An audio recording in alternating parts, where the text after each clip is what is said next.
Alex Belfield. Her name is Megan McGinnis, and I'm thrilled to talk to you. How are you? I'm good. How are you doing? I'm really well. I'm having a fab time because I'm seeing all these amazing musicals, and this show has to be the one that is for the family. It's the only show, I think, on Broadway that is really for the kids and has no edge to it. There's no worry with this show that it's going to offend. It's just fun. Each member of the family gets something different out of the show. They get the love story out of it, and the kids get the magic and the mystery of it. It's wonderful. The thing I love about this musical is that I don't have to explain what it's about, because all the other musicals I've had to give a little bit of background, but I think we all know the story of Beauty and the Beast, and this is basically it. It's brought to Broadway, and it's done so amazingly with the scenery, the set, the lighting, the costumes, and no expense seems to be spared with this show. They've really put everything into it to make it the spectacular that really justifies why it's ran for so long. Yep, we've been running for, this is our 10th year, I believe, and it's just as beautiful as ever. I actually saw it the first year it was running on Broadway, and I just remember I was in the last row of the balcony, and the show was just massive to me. It was just unbelievable, and coming back to see it again when I first got cast in the show, it was everything that I remembered it to be. There's so many levels to it, as you say, and it's perfect for the kids because you don't have to worry. Although it is kind of scary, actually, at times. It is scary. The Beast has his moments, but the best part about the character of the Beast is that 1 minute he's scary and the next he's making everyone laugh hysterically because he's a human being, and he has all those sides of his personality that every kid has, too. I've been very blessed that I've seen most shows in the West End and on Broadway now, and I've seen this show probably 5 or 6 times with different casts. The thing that amazes me about this, there's something that happens at the beginning, right at the beginning and right at the end, that I know what's going to happen, but I still can't work out how they do it, and it is incredible what they do on stage. I'm not going to spoil it. How do they do it? Well, if you're not going to spoil it, then I'm not going to spoil it. It's the magic of Disney, that's all I'll say.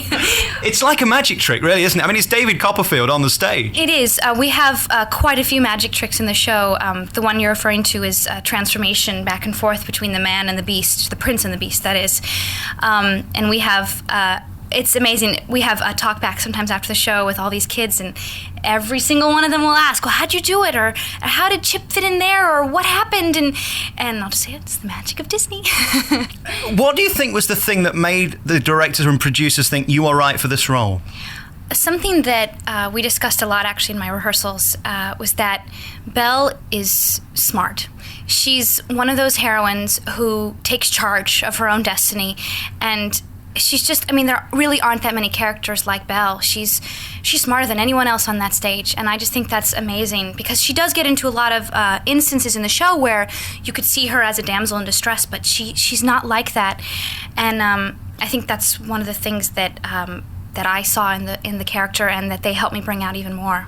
The thing I love about Beauty and the Beast is it's such a timeless story, and it's still appropriate today about feminism and women standing up for their rights, because there's a character called Gaston. I interviewed Chris Hock last year. I was saying to him at that point, he really is the epitome of everything that's wrong in men, really, that character.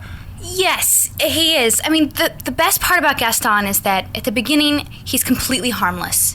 And most things about men that we don't like are actually harmless things. But he becomes evil in the end, and it's just amazing to see that transformation for him too. But he's also very funny, and you sympathise with him. He gets away with so much through his humour, doesn't he? Yes, he certainly does. Let's talk about you now. Let's talk about your beginnings and how you're arriving here today. Well, I grew up in South Pasadena, California, and when I was about 5 years old, I was a very shy child, but I started singing a lot around the house, and my mom's friend was like, you should put her in theater. Get rid of her for a while. So my mom took me to auditions for The King and I at a local college production, and I got cast as one of the King's children. And I begged my mom to let me continue. That is until about 2 weeks into the show when I wanted to quit because I had to put on 2 hours of makeup every night so I would look like a Siamese child. And my mom said, you can quit, but as soon as the show's over, you promised them that you would be here and you have to stick to your promise. So, of course, by the end, I loved it again. So for my 7th birthday, I begged them for an agent. I don't know if I knew what that was, but I think I knew that was a way to get into it more. And I just kept auditioning from there, did some TV and film in LA, lots of community theater and regional theater. My mom has a tape of me singing Somewhere Over the Rainbow when I was 3 years old, and I definitely sound a lot better now. I started taking voice lessons when I was about 10 years old, and I do think that any teacher works with what you have, but I do believe that people can be taught a lot of things. I mean, she taught me about stamina and how to control my voice, and it's the one reason I can do 8 shows a week with no problem. Those 2 show days must be daunting. That first show, you must come on stage and think, I can't believe I've got to do this twice.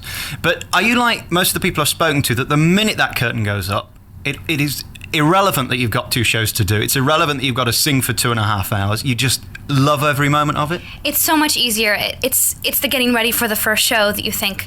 Actually, we have 5-show weekends, so we do 5 shows in, I think someone said 49 hours, which is really quite a few shows in quite a few hours. But it's true, as soon as the curtain goes up, you just sort of forget. What kind of pressure does it put on your voice doing 2 shows in one day? It's hard. It's tiring, but like I said, if you have good training, it's really very easy.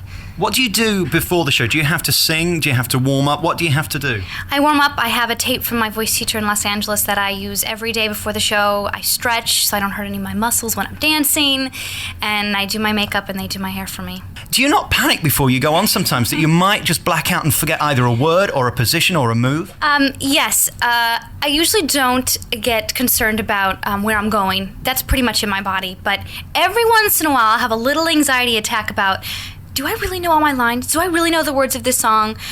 But it always comes out. And I have to say, although we are very tightly choreographed, things go wrong in the show, and we end up making things up to just cover. Well, I was thinking that because there's a lot of things that can go wrong with this show. It's not all scenery. There's things that move. There are cars that come on stage, things like that. And I was thinking to myself, they can't be real engines because you can't do that on a stage. So something's powering them. If that didn't work, what do you do? I actually don't know what runs that car, that invention, Papa's invention. I should probably ask about that. But we have ways of we just go with the flow. We actually have, most of the scenery is flying above our heads. Like Papa's invention is on these cables, and so you just sort of look up and you're like, I hope that never drops on me. And it never does. They're, amazing people take care of us backstage.